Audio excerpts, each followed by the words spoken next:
should start. We will actually do a slow start today. We are here. You know what's next? Sorry, there we are. We still have Thursday, but we're getting there. I wanted to do class evaluation today. I know, especially if you come from an international context, this seems weird to have evaluation so early in the term. I also think this is weird, coming from an international context, that we do class evaluation so early, but this is what the university asks us to do. I put the link on Ilias, and I also brought the QR code. And I wanted to ask you to just take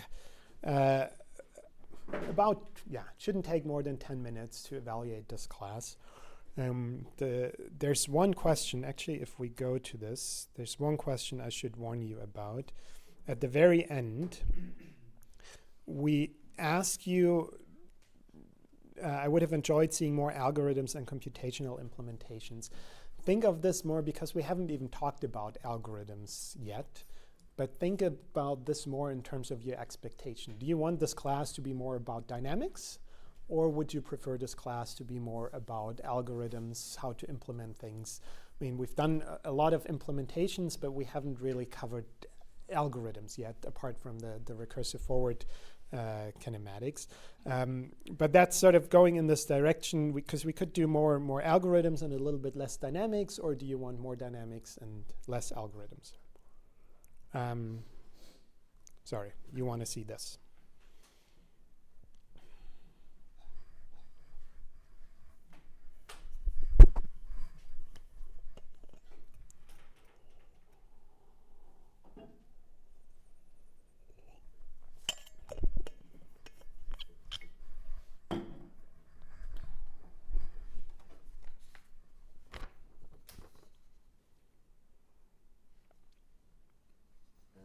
Yes, sorry. For some reason the link on Ilias didn't work for me. Maybe you should try again. This is a different. It worked, but the link didn't. For some reason.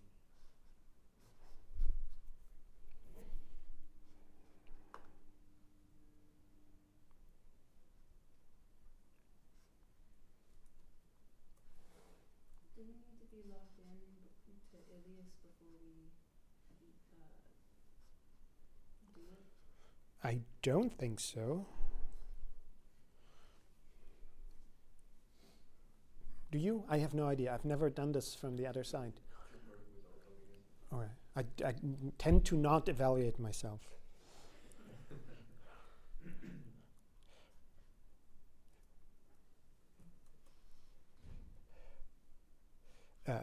Sorry. This would be really odd if I would tell you exactly how to fill out the evaluation. I mean, maybe it was just something on my end. I tried again. Yeah, that's the issue. About blank blocked. I think when you edited it at the end of the link, there was some extra brackets.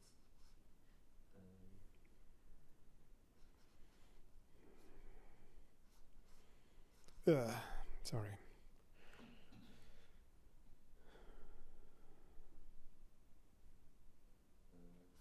There's an extra. At the end.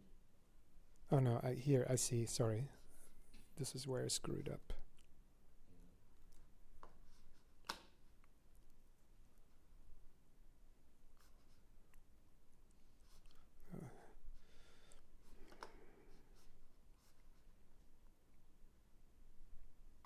Okay, which means I have to change this here as well.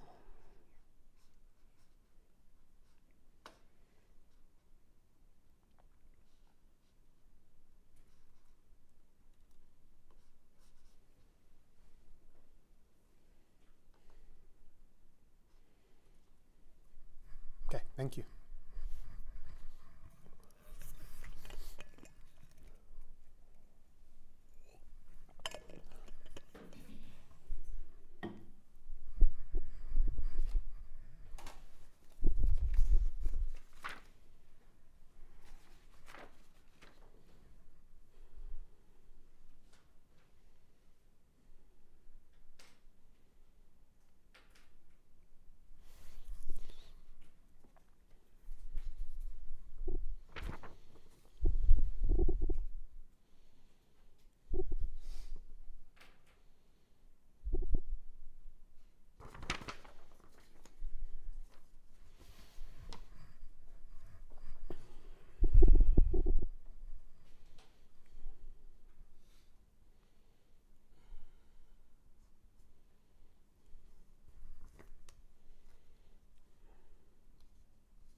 Major.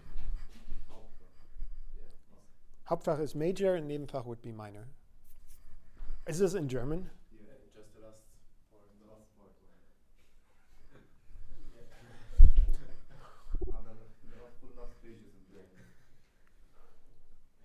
The last page is in German. Probably the ones you did manually, the questions. But everything else is in English. Yeah, everything else you can switch, but not the last page. You push on the English and just the last question will switch to English. Okay, and if you push German, then the last two questions remain in English. The last two questions are in English, but the three before them are in German. Okay.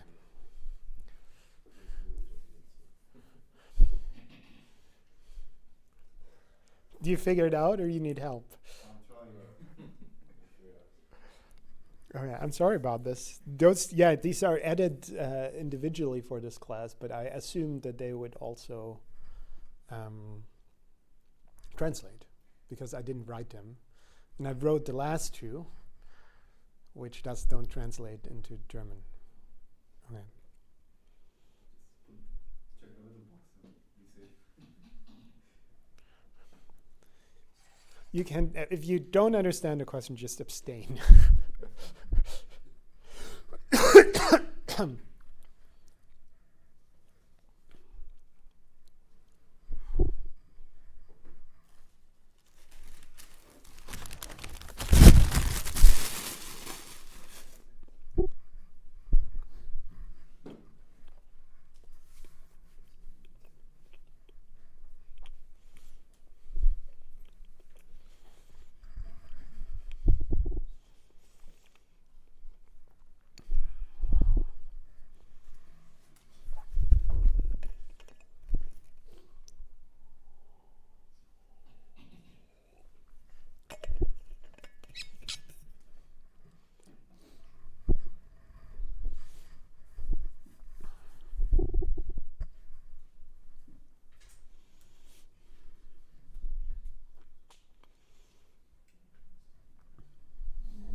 You need a bit more time or it's slowly coming to an end? Abstain, abstain, abstain.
Okay, I think I will slowly move back to class. And as usual, start with a public service announcement. Actually, two. One, can you be extra quiet today? This is last week before Christmas. This is when I lose my voice. And so you would do me a big favor if I don't have to yell all day. And then also apologize if I have to get a sip of tea once in a while. The other public service announcement is exam preferences. We have not received exam preferences from everyone. Deadline is today, end of day. So tomorrow we will do the planning, and then tomorrow or Thursday I'll send out the exam dates, the individual exam dates for everyone. Just make sure that you send us an email and remind your friends to do so as well. We, in the last lecture, and this now is diving into lecture content, we started talking about deriving the equations of motions for systems of rigid bodies. And we've done this twice, for a single particle, for systems of particles. This is now sort of that on steroids with full 6 dimensions, 3 translational degrees, 3 rotational degrees for each body's inertia, and so on and so on. But the general process is going to be the same. So I will focus on more the technical details now and less on the general process. And we started this process by looking at each body individually, where we've wrote this balance of D'Alembert forces and D'Alembert torques, external forces, active forces, constrained forces, active external forces, D'Alembert torques, which is minus the change of linear momentum for translational motion, and then the same for rotations for torques. The important detail here is that we always use the center of gravity as our reference point. So we express, forces, they just can be moved around as you want, but for our torques, we use the center of gravity as our reference point. So torques about the center of gravity. That seems maybe inconvenient, and some of you may wonder, how do I ever get a constraint force that lives sort of in the constraint space of a joint, which sits somewhere on these bodies? How do I get that into my generalized coordinates? Into something that is a force and the torque acting about the center of gravity. But it will turn out that we don't have to worry about this at all. So this is where we started, force and torque balance for each individual body. And then we pre-multiplied this force balance with a virtual velocity, where the virtual velocities in a translational sense, are the velocities, again, of the center of gravity as our reference point. And then the rotational velocities are, of course, the same everywhere in the body, so it doesn't matter there. And these virtual velocities are the velocities that are consistent with the constraints. And all of this, right, if the force balance is 0, multiplying with this, still going to be 0. And then we sum up over all bodies. So the sum over these, and these are now virtual powers, over all bodies is 0, both for powers coming from translation, also powers coming from rotation. And then we simplified the notation a little bit, because everything was always expressed about the center of gravity, or with respect to the center of gravity. So if we think about a reference point, it's always g. And then it's because I'm lazy. That's why I dropped the index. And then I means everything is expressed individually for each body, right? And then in the end, we sum over all these i's. I also drop the I. And then we summed those two equations up and separated the powers of the virtual constraints and the remaining powers. And this is now where you have to believe me that the constraints are passive, and that the virtual power, so the power created by equivalent scleronomic constraints, is going to be 0. Not for each individual term. There's still transfer of power from one body to another. There can be transfer from power from translation to rotation. Power can shift around in the system, but the overall effect, the overall sum, is going to be 0. And in the background, it means that all the directions in which we can move and all the directions in which constrained forces can act, that they're all orthogonal to each other. Nothing I can visualize. It was already hard doing this for 4D in the last example, but here we're talking about really high-dimensional spaces. For these 2 body examples, these are 12-dimensional spaces that we would be looking at. But those constraints are equal to 0. That's one step that we did. And then the next step is that we thought about these virtual velocities. How can we describe them? And we do this through the Jacobians, where we write our virtual velocity as Jacobian times some arbitrary virtual generalized velocity, which potentially misses something, right? Potentially misses a rheonomic effect from a joint, but this is done here on purpose, right? These are not true velocities, but virtual velocities, which we can write through these Jacobians. And we do this individually for each body. And since the delta Q, or delta Q dot in this case, don't depend on the individual bodies, right? They're the same for all potential bodies. We can pull them out of this equation or out of the sum.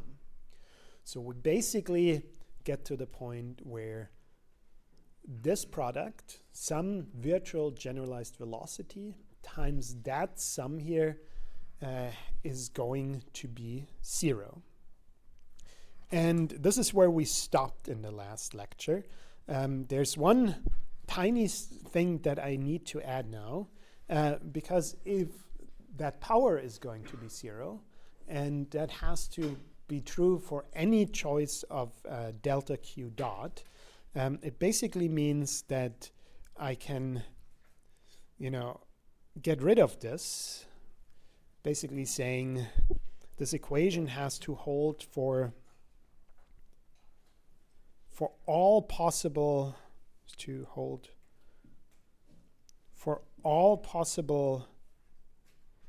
delta Q dots,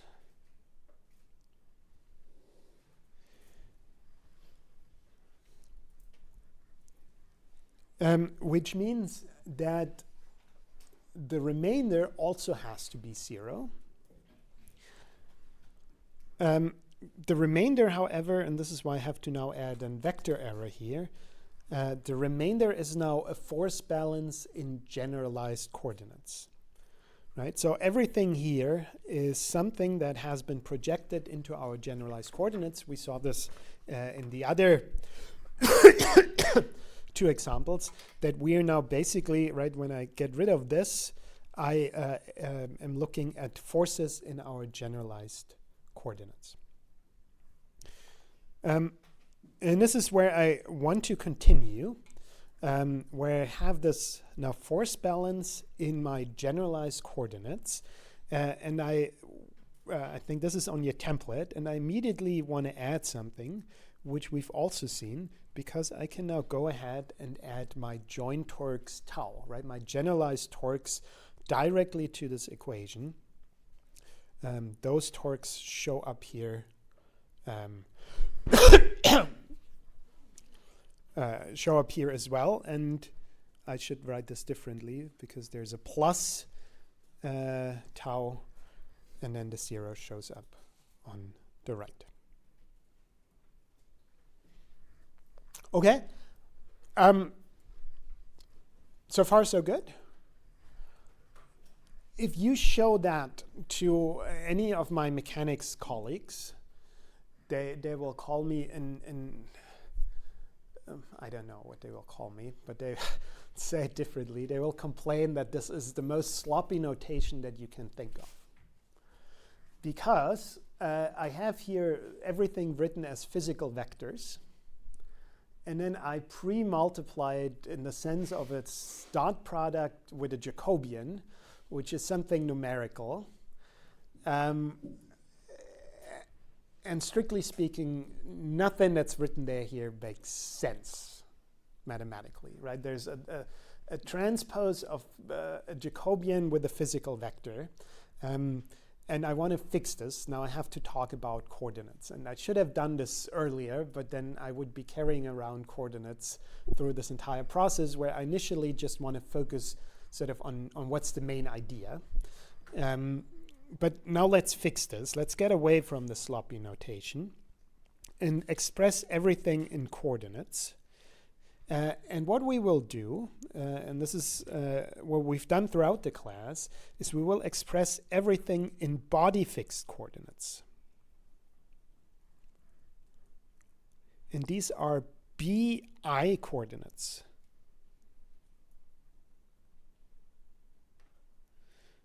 Right, so we're not just choosing one set of coordinates, but every individual body, right, every term in the sum will be expressed in their own coordinates.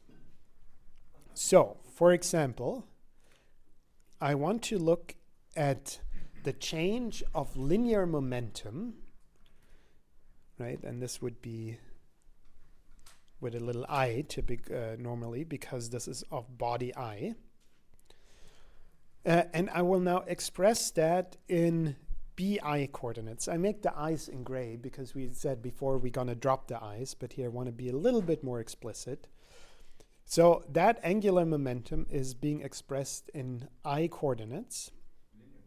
Linear momentum, yes, in BI coordinates.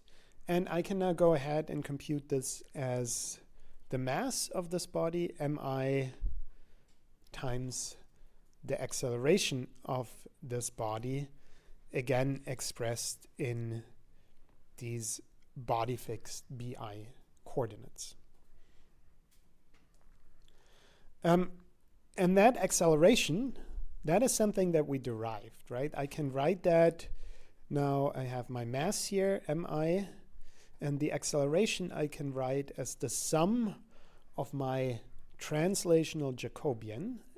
And now I'm more explicit, right? I'm saying it's the translational Jacobian of body BI in BI coordinates multiplied with my generalized acceleration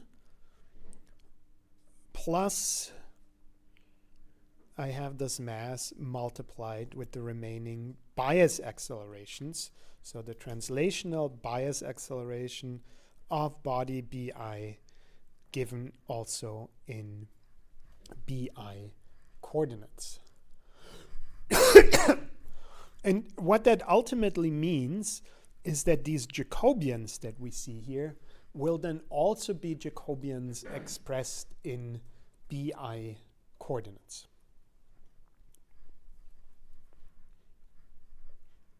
I can do the same with my change of angular momentum given in B coordinates, and I will leave now the I out again. I think you got that point. So the change of angular momentum, and here I now have to be careful and apply the transport theorem. So that is going to be the change of the numbers in my B coordinate system plus something coming from the transport theorem, omega of this body BI multiplied with the original angular momentum vector equals, and we've seen this before, right? So this would now give me the inertia matrix of body BI time derivative times the angular velocity of body BI plus inertia matrix times angular acceleration plus the precision moment terms here, which are just the form of centrifugal and Coriolis forces happening within a body, right? We never interpreted them this way, but you see here sort of this the structure that we saw when we talked about Coriolis forces, that there are velocities squared. And here I have an angular velocity on the left and an angular velocity on the right. And if I evaluate these products, then I get squares of velocities. So these are Coriolis and centrifugal forces. This part here is going to be 0. Did I screw it up? No, just the question if you got problems with transport theorem with acceleration, angular acceleration. Because we have... You are complaining that I'm writing this here as a numerical derivative.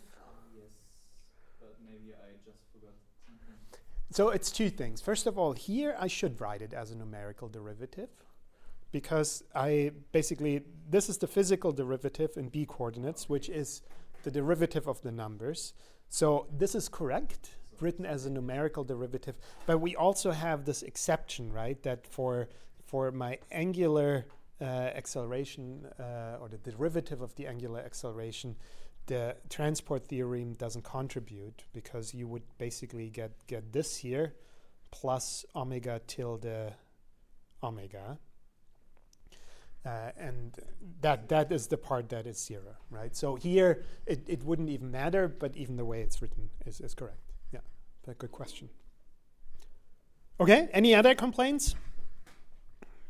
And then I can go ahead and now write my angular acceleration again through Jacobians. So I would have IB, and now I want to write my angular acceleration omega dot through Jacobians, where now, of course, I need my rotational Jacobian of body B, which gives me the velocity in body B coordinates times q double dot, plus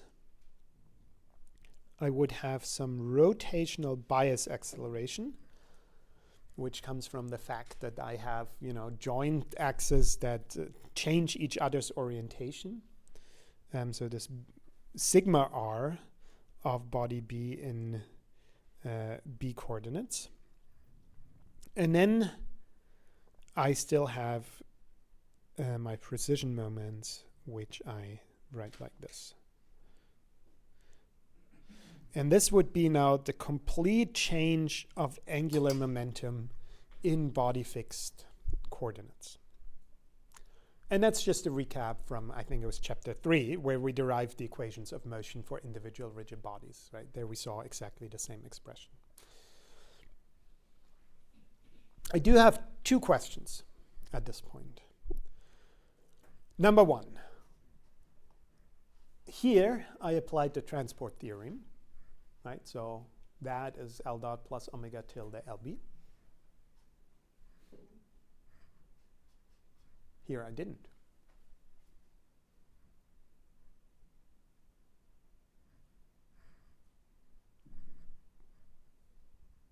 Weird, right?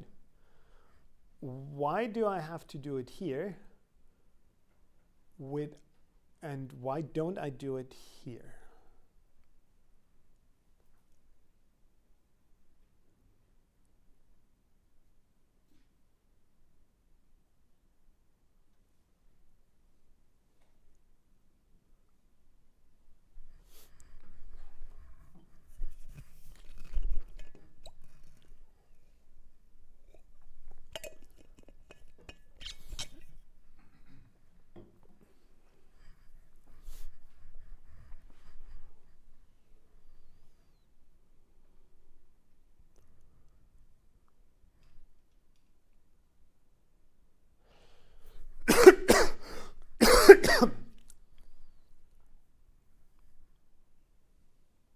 Any ideas?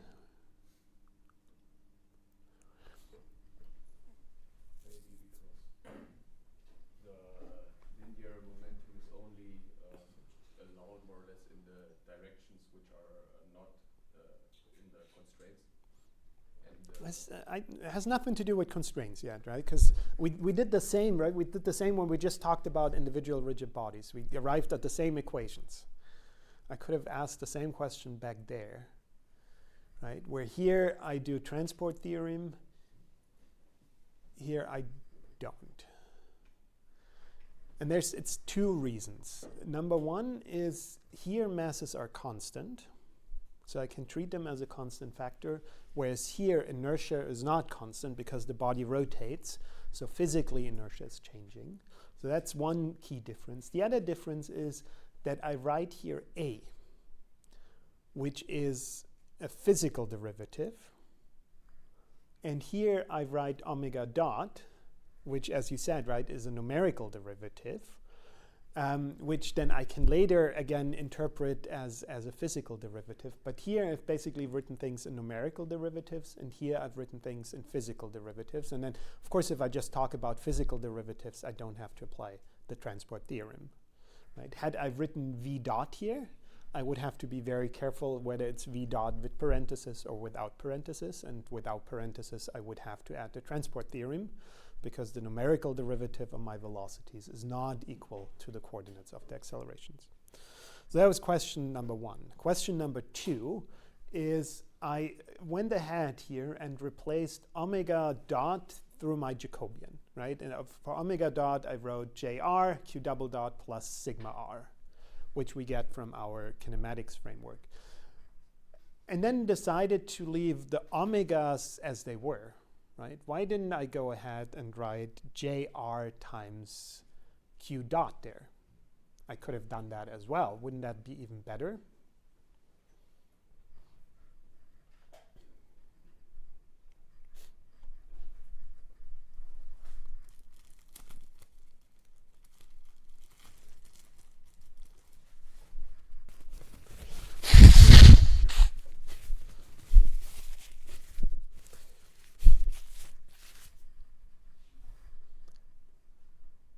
Any ideas? Any thoughts? Right? Could I do this? And should I do it? Two questions. And the answer to both questions is no. I shouldn't do it because sorry? Maybe because there are other influences to omega, but Q dot. Yes. So number one, I shouldn't do it because omega could be the product of a rheonomic constraint. And then omega would not be JR times Q dot, but there would be this additional term, which I should not forget about. Here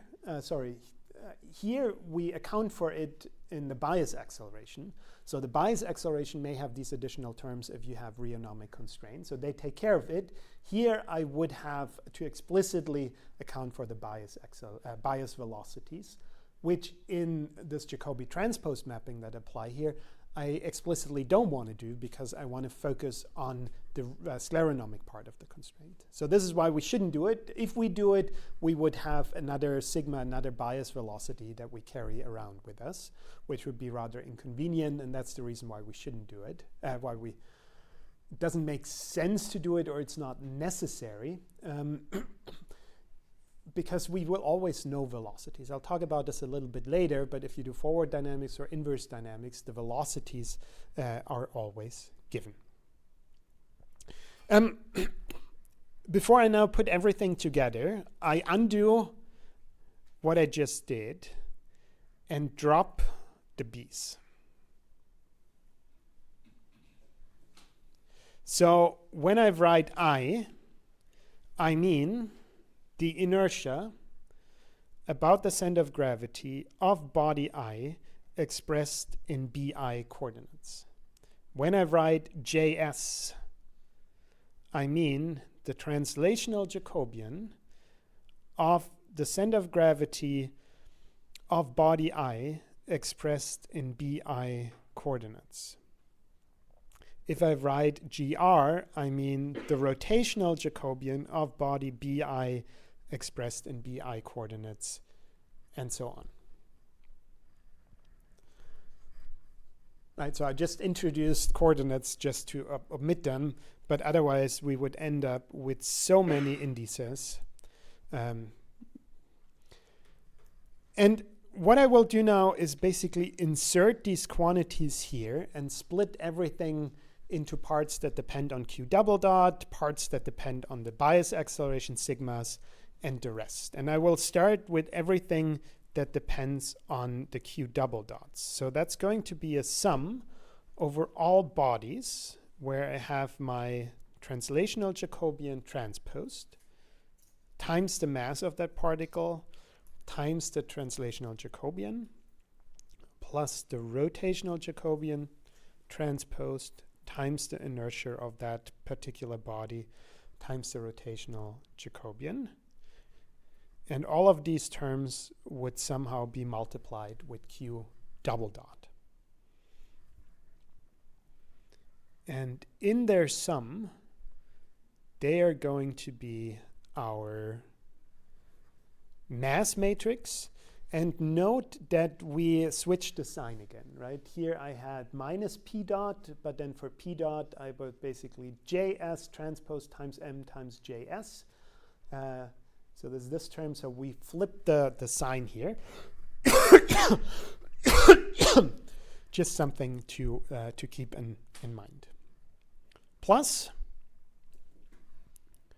next, we have everything that depends on bias accelerations.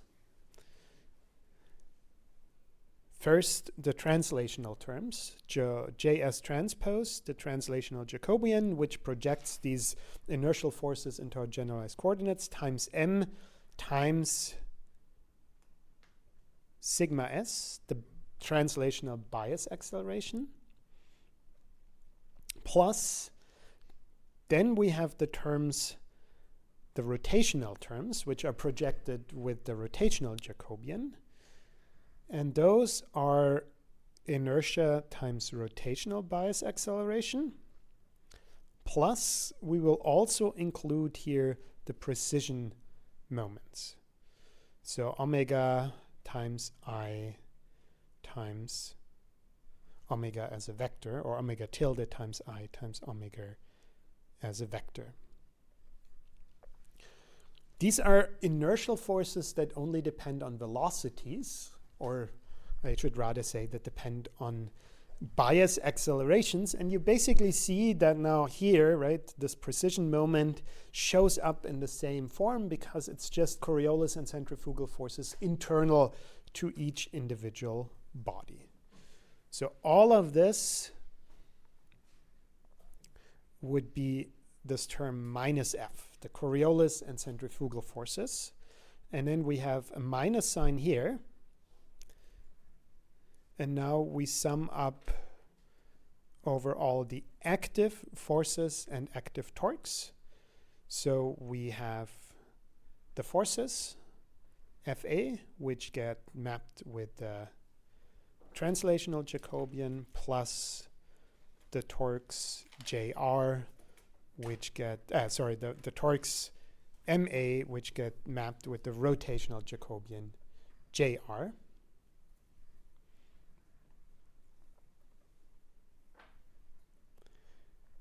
And that here would be G, our gravitational, or in this case, active forces and torques. And that sum is going to be equal to our generalized torques, so everything, motor torques and so on, everything that already lives in our generalized coordinate system.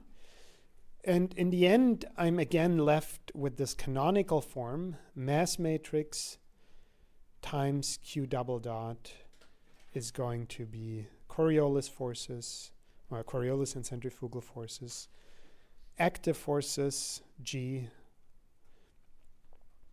plus generalized joint torques tau.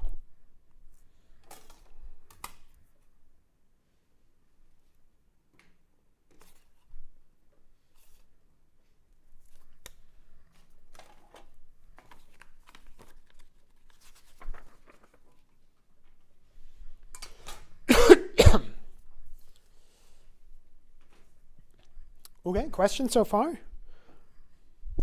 If you flip to the next page of your template, you see a cleaner version of this. Also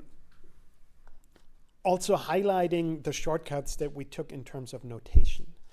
Everything here is expressed individually for each body. Everything is expressed individually, it's expressed with respect to the center of gravity.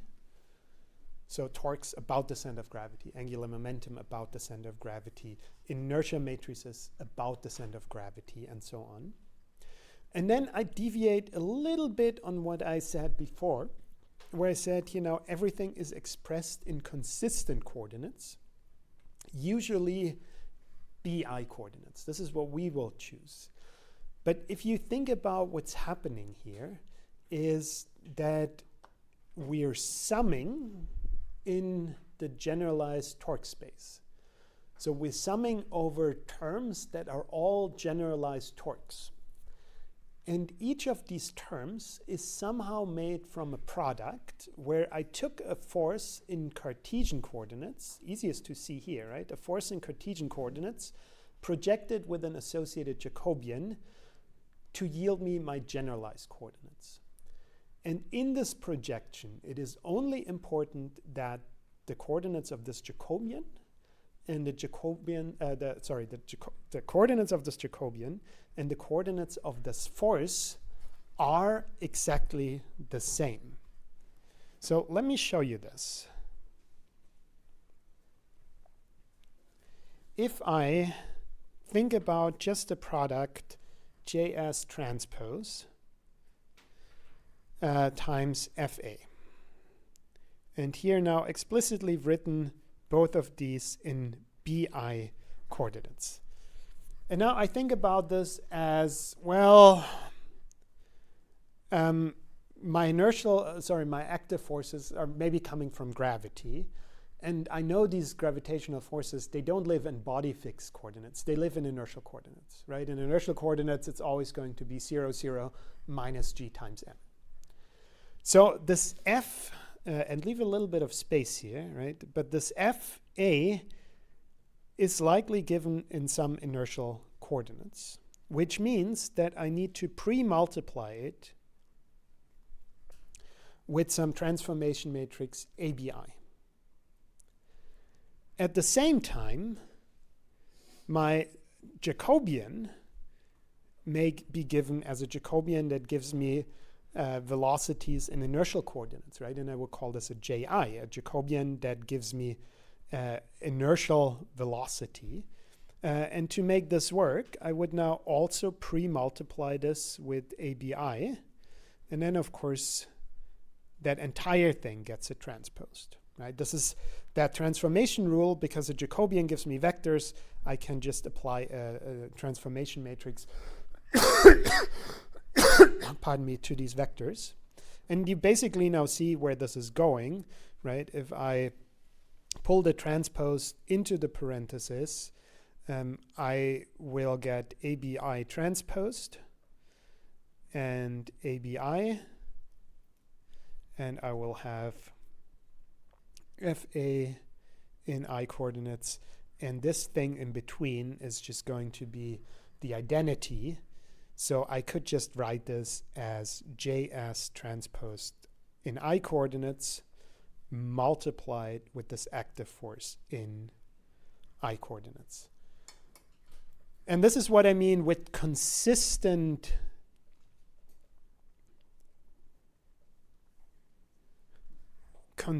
coordinates. If the force and the Jacobian are in the same coordinate system, we are fine, because as soon as I multiply these two, I get a generalized force which lives in the Q space anyway.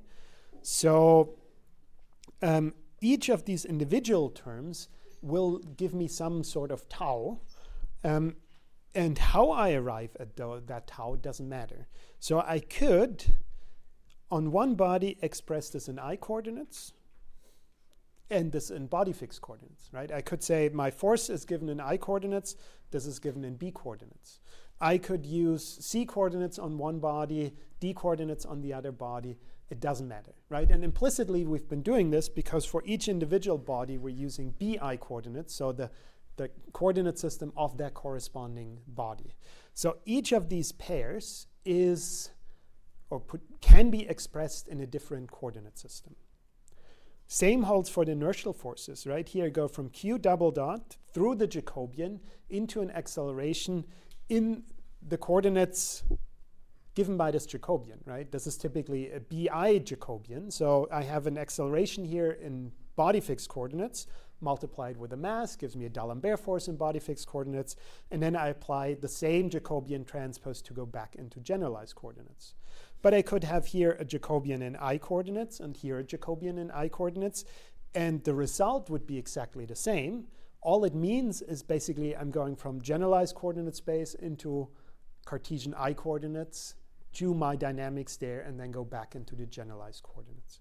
So each of these terms can be expressed in a different coordinate system, potentially in inertial coordinates, with one exception.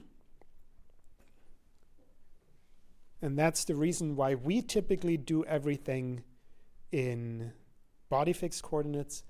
Your inertia matrix, right? Your inertia matrix should always be expressed in body fixed coordinates, because we heavily rely on this notion that the numerical derivative of our inertia matrix is equal to 0, right? I made that assumption on the previous page, and so hence it would be wrong to say I can express this inertia matrix in I coordinates. In that case, I would have to go back to the previous page and start including this expression here. And that's it, right? Those are your projected Newton-Euler equations for systems of rigid bodies. Structurally, exactly the same that we've seen before when we talked about systems of particles. The only difference is now we have all these rotational terms in here, and in the rotational terms, we saw that the precision moments are also things that need to be projected into the generalized coordinates, inertial forces that show up in our term F here. You have any questions so far?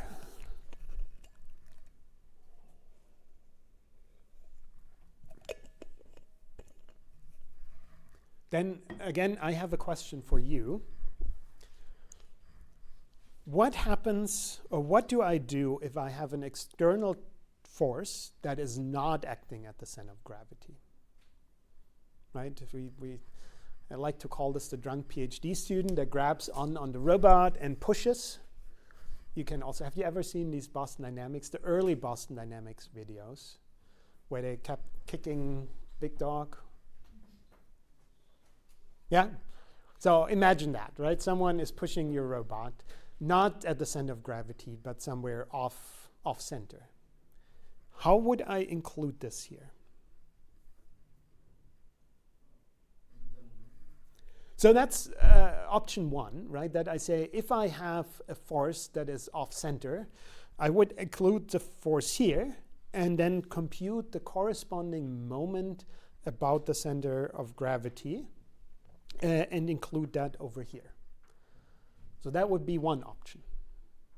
There's a second option.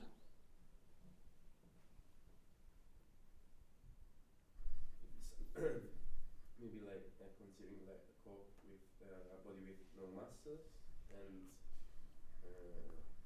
try to add it like linked in a rigid way to. So this is actually the third option. This is how we're going to implement it in our framework. That you say, oh, I take an additional body that is somehow connected to this previous body, and the center of gravity of that body is located where the force is acting.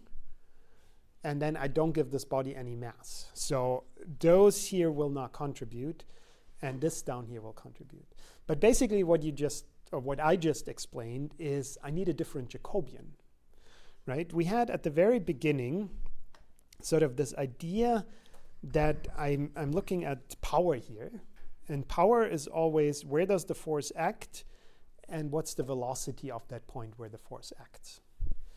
And I could go ahead, and here we picked for everything the center of gravity, but I could, not for the inertial forces, right? They're given about the center of gravity, but for these active forces, I could have picked a different reference point. I could have said there's a force acting at this point, and in order to get the corresponding virtual velocity, I would have to multiply that force with the velocity of this point.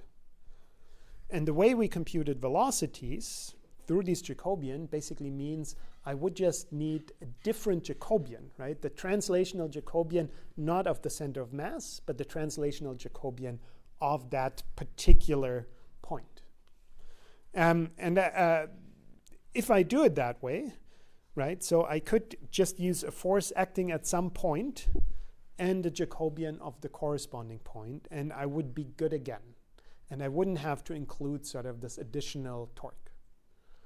And in the end, math-wise, it turns out to be exactly the same, because that torque would somehow follows through these two Jacobians, and the Jacobian of this other point would also follow from these two Jacobians. simply through this motions on a rigid body theorem. And we're gonna kind of emulate this in our framework by saying we add a new body, and that new body has its center of gravity where this force acts, maybe the end effector. We rigidly connect it using a generic joint, and then we don't assign it any mass, which is in a sense misusing our framework to compute these Jacobians without introducing any of these terms up here. Otherwise, we would have to include additional functionality that's Jacobian of a point, right? At some point, we compute how to function position of a point and velocity of a point, and I could add that with the Jacobian of a point, but that's not needed. We simply add another body and then pretend that the center of gravity is the point that we want.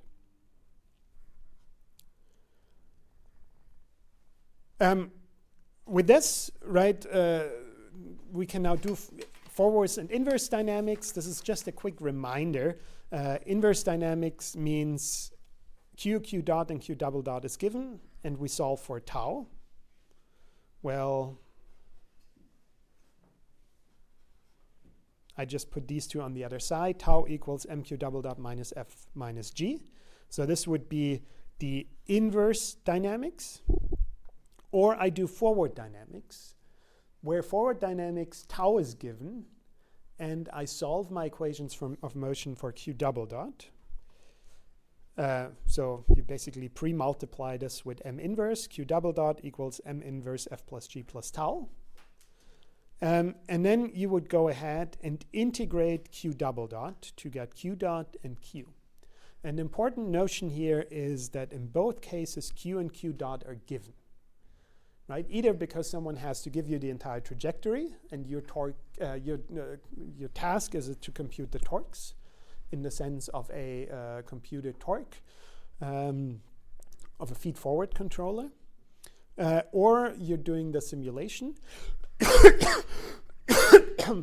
in which case at every time step you compute q double dot, and then the integrator will give you q dot and q.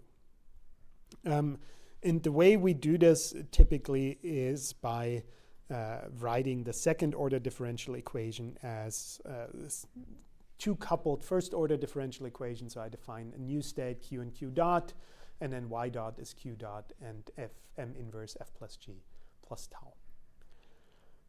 This is what we will be doing in our next exercise. We will actually be doing both.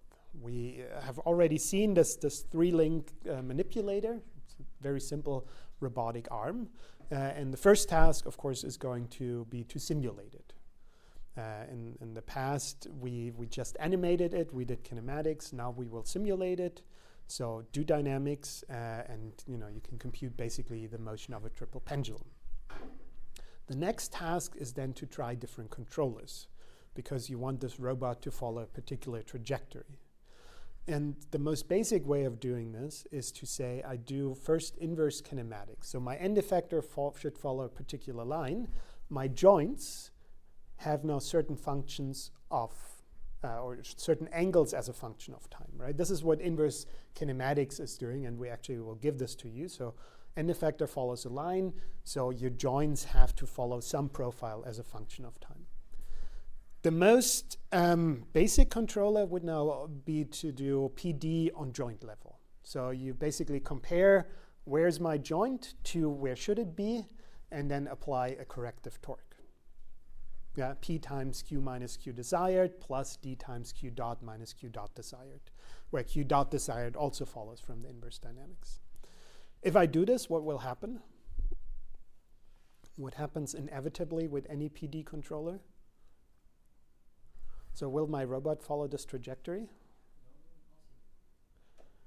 If you pick your D too low, it may oscillate, but that you can tune, right? You actually can get it to be critically damped or more than critically damped, so you won't see overshoot.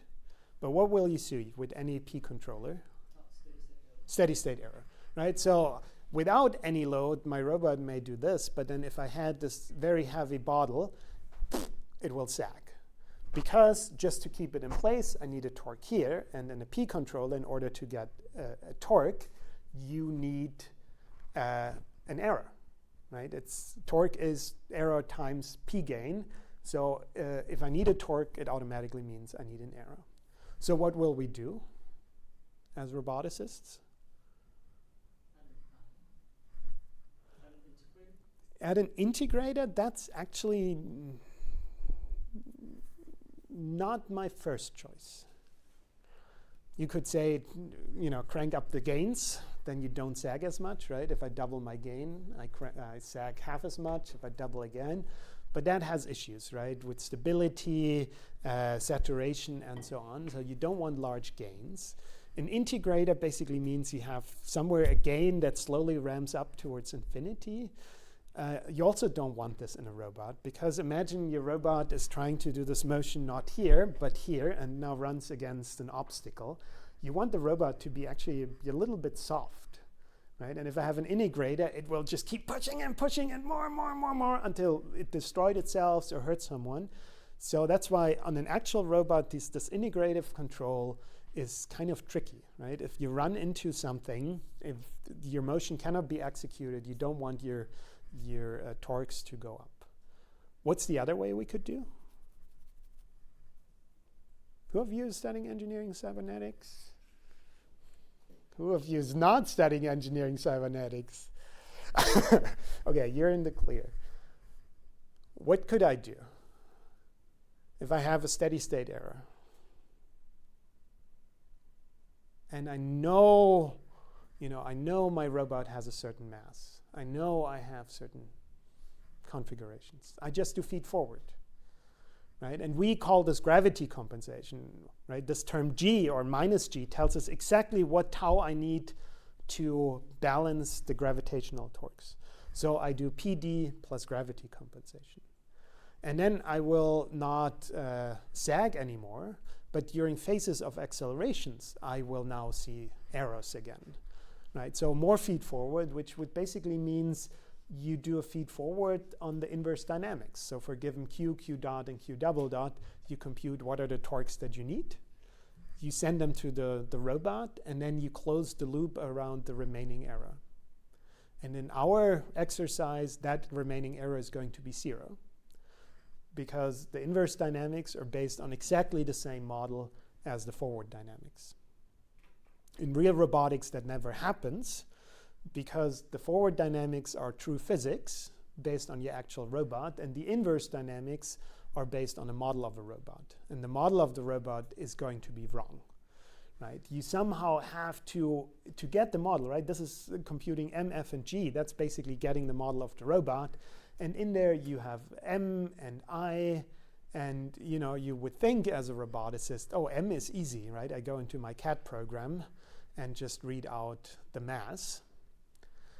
And then you realize that when you build the robot, you throw a bunch of cables in there. And you kind of made the assumption that they don't weigh anything, but they make up 20, 25% of the robot's weight. Right? And I'm speaking from own experience, where I thought, oh, I have this perfect model of my robot. And then at some point, we just said, this is not working, and threw the entire robot on a scale and compared total mass. And it was like 25% off. So on a real robot, this is always based on an approximation, and this would be physics. Right? And so what roboticists do is actually, and I'm mostly talking about our exercise and after Christmas, right? We use the same model for simulation and controller development, and in robotics that would be a big no-go.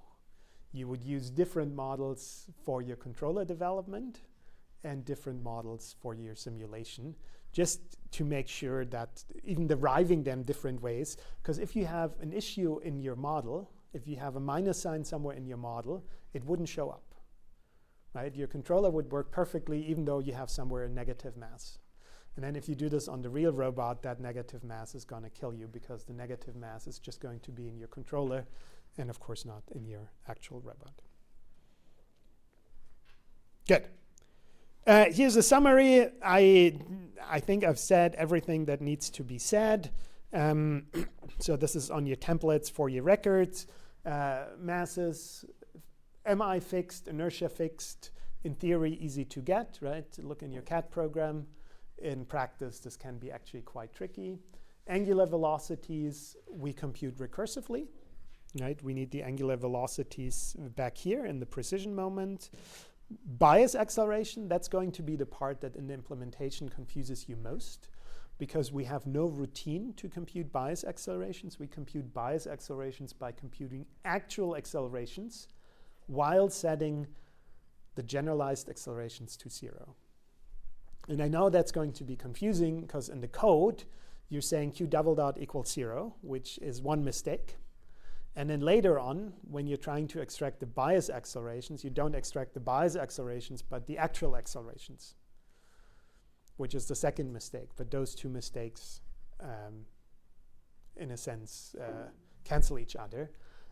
So this is something very important to keep in the back of your head. Implement it easy, but then easy to misunderstand when you read the code. When you write the equation, and it should say sigma, but instead it says A. But A was computed based on a 0 here, which is not true, right? There is some q double dot.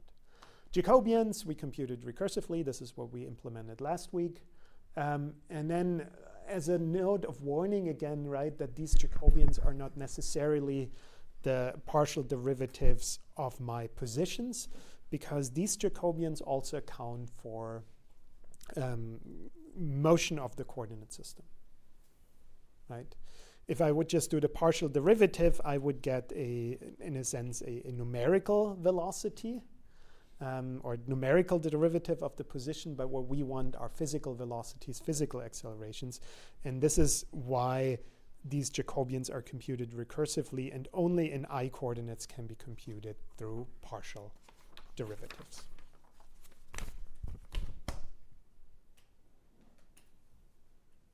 Okay, questions?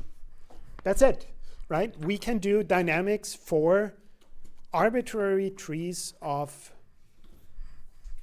rigid bodies. And we will do so in after next exercise after the break. Are we happy? I'm unhappy because I want to do loops. And somewhere very early in this process, you probably don't remember this, right? But we said we treat all systems as kinematic trees. And then we do loops and inequality constraints later. So this is where we are now, right? Now, trying to extend these ideas that we had to include loops, or as a roboticist, I would call these parallel kinematics. And parallel kinematics tend to be tricky because you have more joints than you have degrees of freedom. So what you see here is what I would call a 4-bar linkage.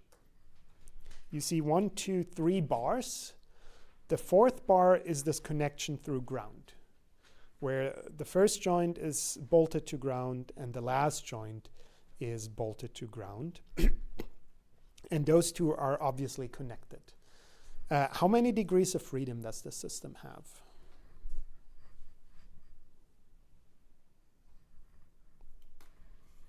As it's drawn here, right? How many degrees of freedom?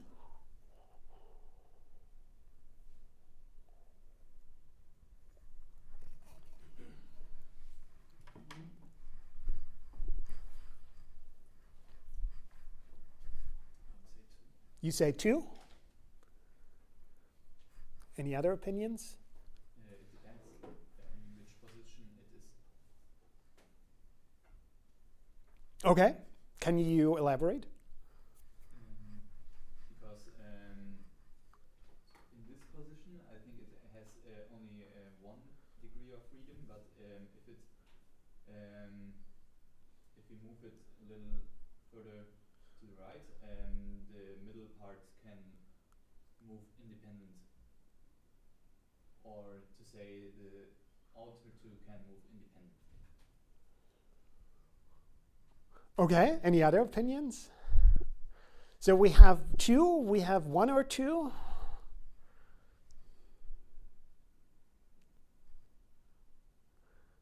So how should we count this, right? This doesn't seem to be trivial. There's different ways of counting this. So one would be, let's look at the degrees of freedom we have without the joints and subtract the number of constraints. So I have 1, 2, 3 links that can move, which in the planar case, 2D, would have a total of 9 degrees of freedom. And then I add 1, 2, 3, 4 rotational joint, and each rotational joint constrains a motion in X and a motion in Y, while allowing a rotational motion. So each of these removes 2 degrees of freedom, which means we have 9 minus 8, that would give me 1. And this is what I would say in the situation that we have here, that's how many degrees of freedom we have. You're talking about a kinematic singularity that I would actually interpret the other way, that if I move this, you can imagine if I move this bottom part to the right, at some point that joint is going to be fully stretched. And then I cannot push this any further. Right? And in that case, I run into a kinematic singularity where one could claim I completely lost my degrees of freedom. Because on some level, kinematically, I replace this guy here, which had a degree of freedom, with a straight line, which doesn't have a degree of freedom. But we already see, right? These are things that typically don't happen in kinematic trees. That happen in loops much easier than in these kinematic trees that we've seen so far. How else could you count this? What I like to do, and this is more an intuitive way of reasoning about degrees of freedom in a system, is the number of degrees of freedoms in a system are the number of joints that you have to block to completely prevent any motion. And here I could mentally block that joint, which means that this point doesn't move. And then if this point is stationary, there's no way I'm going to move anything over here. Right? And that's the most intuitive way of thinking about degrees of freedom. If I, at that point, have some residual motion, maybe because there's another link in here, right? If I add another joint here, then, I still can move it. And then I block this joint, and then that point, joint here would be stationary. And I could then say, okay, now it's not moving anymore. And to get an upper bound, you could also say, if I block this joint, and then I try to assemble the system. And assemble should also work if I block this in any other directions, right? And then you would realize, oh wait, if I block these 2 joints, I cannot always assemble it, because in order to assemble it, that distance has to be exactly the length of this rod, right? So that gives you a little bit of intuition. But we already see, right? These loops can be quite tricky. So how will we deal with them? We will start by identifying one joint that we will break apart and that we will call our loop joint. We'll talk about in a second what we need to take into account when we pick the loop joint. But in general, you can pick any joint you want.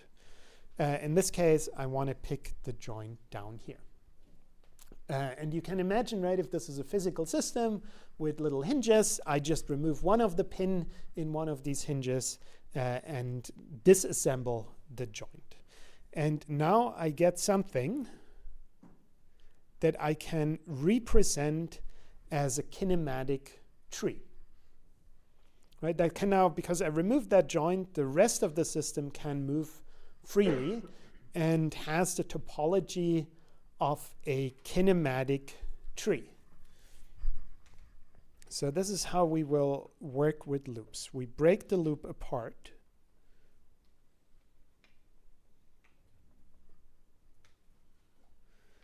And we call this the loop joint. And now we get a kinematic tree, and that kinematic tree allows me to do explicit constraints, because now I can go ahead and assign a Q1 here, and a Q2 here, and a Q3 here. And I can think of them as 3 completely independent generalized coordinates. right? This is basically the triple pendulum that we've looked at in the last exercise and that we will look at in the next exercise. The loop joint does not get a Q, which tells us a little bit about how we could select it. I could have done exactly the same and said this is the loop joint, and then assign Q1, Q2, Q3 here, and move the lower part. That would have worked just as well. So it doesn't matter which I pick, but that doesn't get assigned a Q. So in practice, if this is an actual robot with some parallel kinematics, don't pick as a loop joint a joint where you have a motor or a sensor, because we want those joints to typically show up with a Q somewhere in our equations. Now, the position here of that end effector, which I will now, using sloppy notation again, I will call X, right? Position and orientation of this end effector.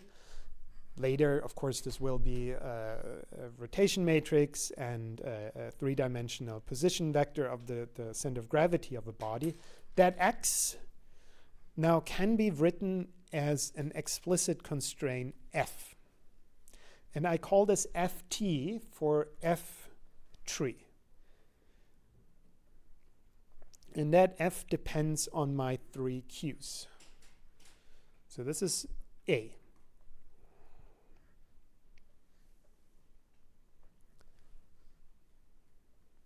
Use explicit constraints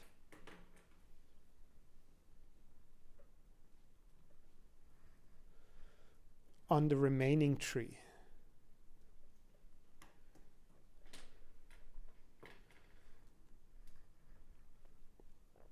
With this equation, X equals Ft of Q.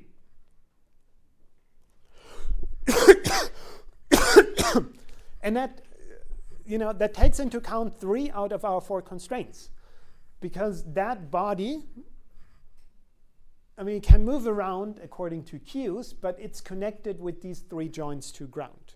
So 3 of the 4 constraints we have in the system are already taken care of. We now have to somehow add the loop joint back in. And here for the loop joint, I will now use implicit constraints, where we said, right, it's actually the position, right? This is X. That's the position of this last link. And we know that this last link is at the bottom connected through ground. So there's going to be some implicit constraint function which closes the loop. This is why I call this GL. So GL of X, the position of that last link, is going to be 0. So that is step B. To now close the loop again using an implicit constraint.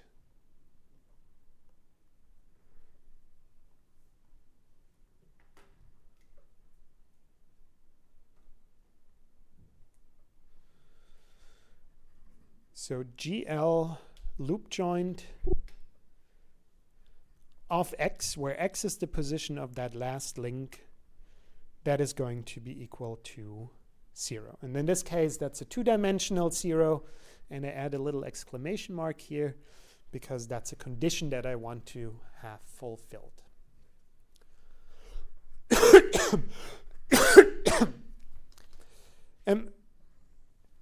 Before I do the next step, I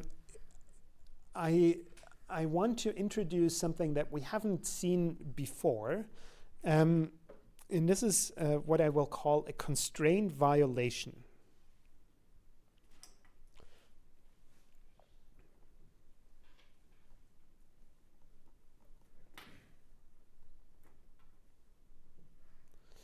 And we will call this constraint violation Z.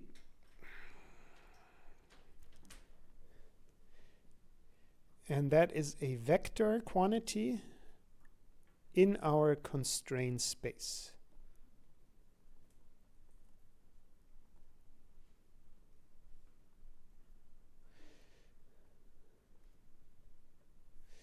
And constraint violations are hard to visualize and dangerous to visualize because typically we want them to be zero. The constraints should not be violated, so the constraint violation should be zero. But if the constraints are not fulfilled, and this is what we see down here, right? If my constraint is not fulfilled, I would say that this here, that vector C, that is my constraint violation. And I can only see that if my joint is disassembled. In reality, this constraint violation is always going to be zero, physically forced to be zero, but it's an important quantity to reason about. And of course, I can compute the constraint violation through this function GL, right? The constraint violation is GL of X.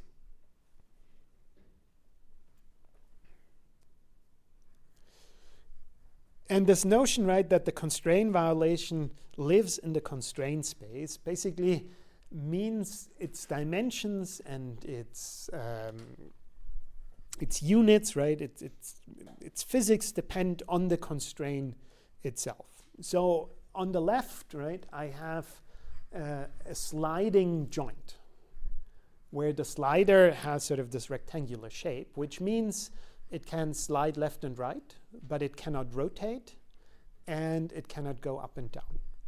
So if I were to describe the constraint violation, I would measure by how far that joint has moved out of this channel or out of these guides.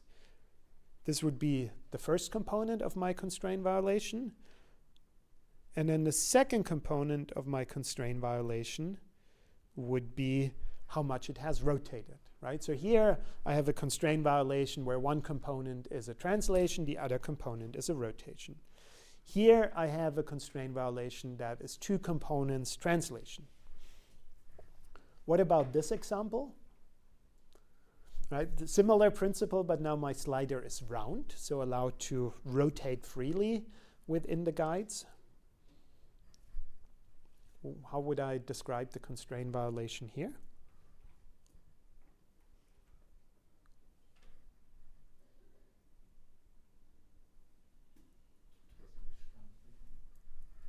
Just the translation, right? So just the distance. It's basically that thing should be in the channel. If it's not in the channel, then this would be my constraint violation C. So you will never see constraint violations when the system is assembled, but if you mentally think about, okay, if I break that constraint, it's a good way of thinking about what the constraint actually means, right? Breaking the constraint, I get motion to the right, I get motion up. Okay, that's my constraint violation. I somehow have to assemble it by generating motion here. Whereas here, right, the rotation that's indicated here doesn't matter, right? I just push it up and I'm good again. My constraint is fulfilled.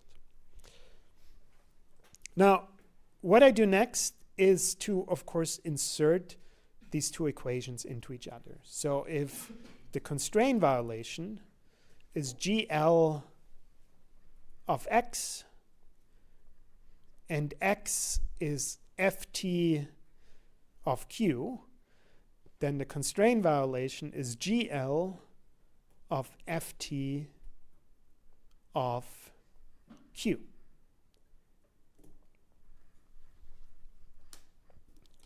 And we will call this G lambda, which is now an implicit constraint that depends on Q. And what I'm trying to say with this is that basically the constraint violation, so the difference, the distance from here to here, depends on the choice of Q1, Q2, Q3. Right? In black, you see a choice of Q1, Q2, Q3, where the constraint violation is 0. In gray, you see a choice Q1, Q2, Q3, where I have a huge constraint violation. Right? This would be my constraint violation in this particular picture. That's very different compared to how we thought about constraints or joints initially. where we distinguish between these explicit and implicit constraints. And the implicit constraints were always a function of x, and the explicit constraints were always a function of q. And we said that gc of fc of q is always going to be equal to 0. And then we made this back then cryptic note if these two describe the same double underlying constraint. And this is why I made that note back then, because now GC means the joint at the bottom, and FT, or GC is FGL, right, the joint at the bottom. FC are the three joints on the top, which is FT, and they're not the same constraint. So now we're talking about two different constraints. And we basically get the situation that I have a constraint violation as a function of a set of partial Qs, right? Each of these describes half of my constraints. The Q describes the three joints up here. The constraint violation describes the joint down here. So we're using the same tools, but use them in a very, very different context. And this is now the whole idea that we will define this loop joint as an additional constraint on top of the explicit constraints, the tree that we can already handle. And we say that that loop joint must be and must stay assembled.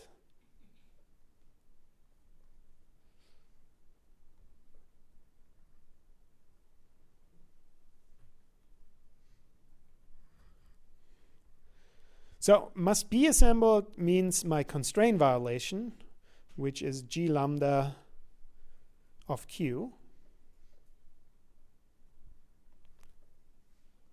should be 0, right? I don't want a constraint violation. And as a result, the overall system has fewer degrees than the tree system, right? Here, Q was a three-dimensional vector, Q1, Q2, Q3. C was this two-dimensional constraint space, where I have a constraint violation in X and a constraint violation in Y. So if I apply two additional constraints to a three-dimensional Q, I end up with 1 degree of freedom, as predicted. I now can take the derivative and say, well, if that constraint is fulfilled, it should stay fulfilled in all future, so the constraint violation velocity, C dot, should also be 0. And that constraint violation velocity I can write as a Jacobian, J lambda, times Q dot, plus potentially, right, for rheonomic constraints, a explicit time dependency.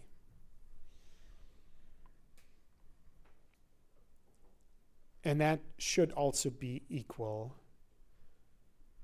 to 0. Right, where my J lambda, my Jacobian, is partial GL partial Q.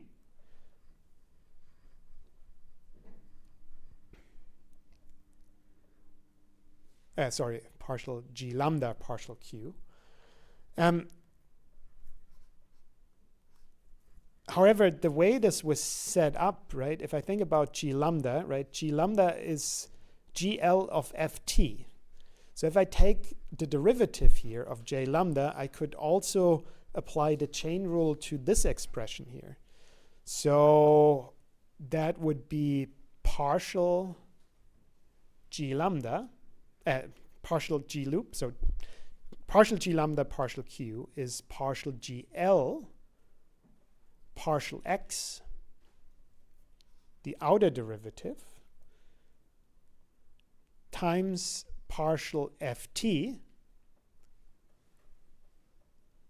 partial Q, the inner derivative, and partial GL partial X, right? This is what we called JG, in this case JG of my loop joint transposed, and partial F partial Q is what we called JF, in this case JF of the tree joint. So this Jacobian J lambda is this product JG, JF, which in the past, when we talked about velocities, we claimed to be equal to 0. But again, if these two constraints are the same, so JG and JF multiplied with each other are a 0 when the two constraints are the same. Here, as the two constraints are not the same, the product gives me a new constraint Jacobian, J lambda. And then I can do this time derivative one more time, and I get the acceleration of my constraint violation C double dot, which is going to be J lambda times Q double dot plus some bias acceleration that I'm going to call sigma lambda, right? And that sigma lambda has J lambda dot Q dot in there. It potentially has time derivatives of these rheonomic terms in there as well. And that acceleration, of course, also has to be equal to 0. So in order for my constraint to be assembled and maintain assembled, I get a linear constraints on my possible accelerations. So Q double dot times J lambda is going to be minus sigma lambda, a linear constraint on my Q double dots.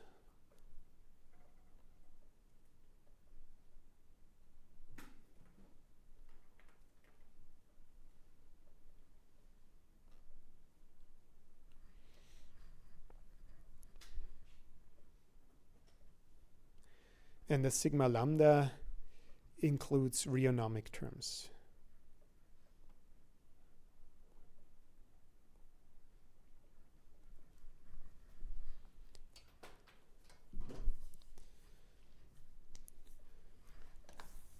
And I mean, this is where I want to end here, but you can kind of see where this is going, right? I now get a dynamics equation for my tree that will somehow look like this, right? MQ double dot minus F minus G is tau.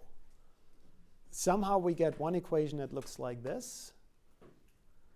And then we get an equation that looks like this, where J lambda times Q double dot equals minus sigma lambda. And from these two equations, we then can compute the actual Q double dot that fulfills the dynamic constraints and the kinematic constraints.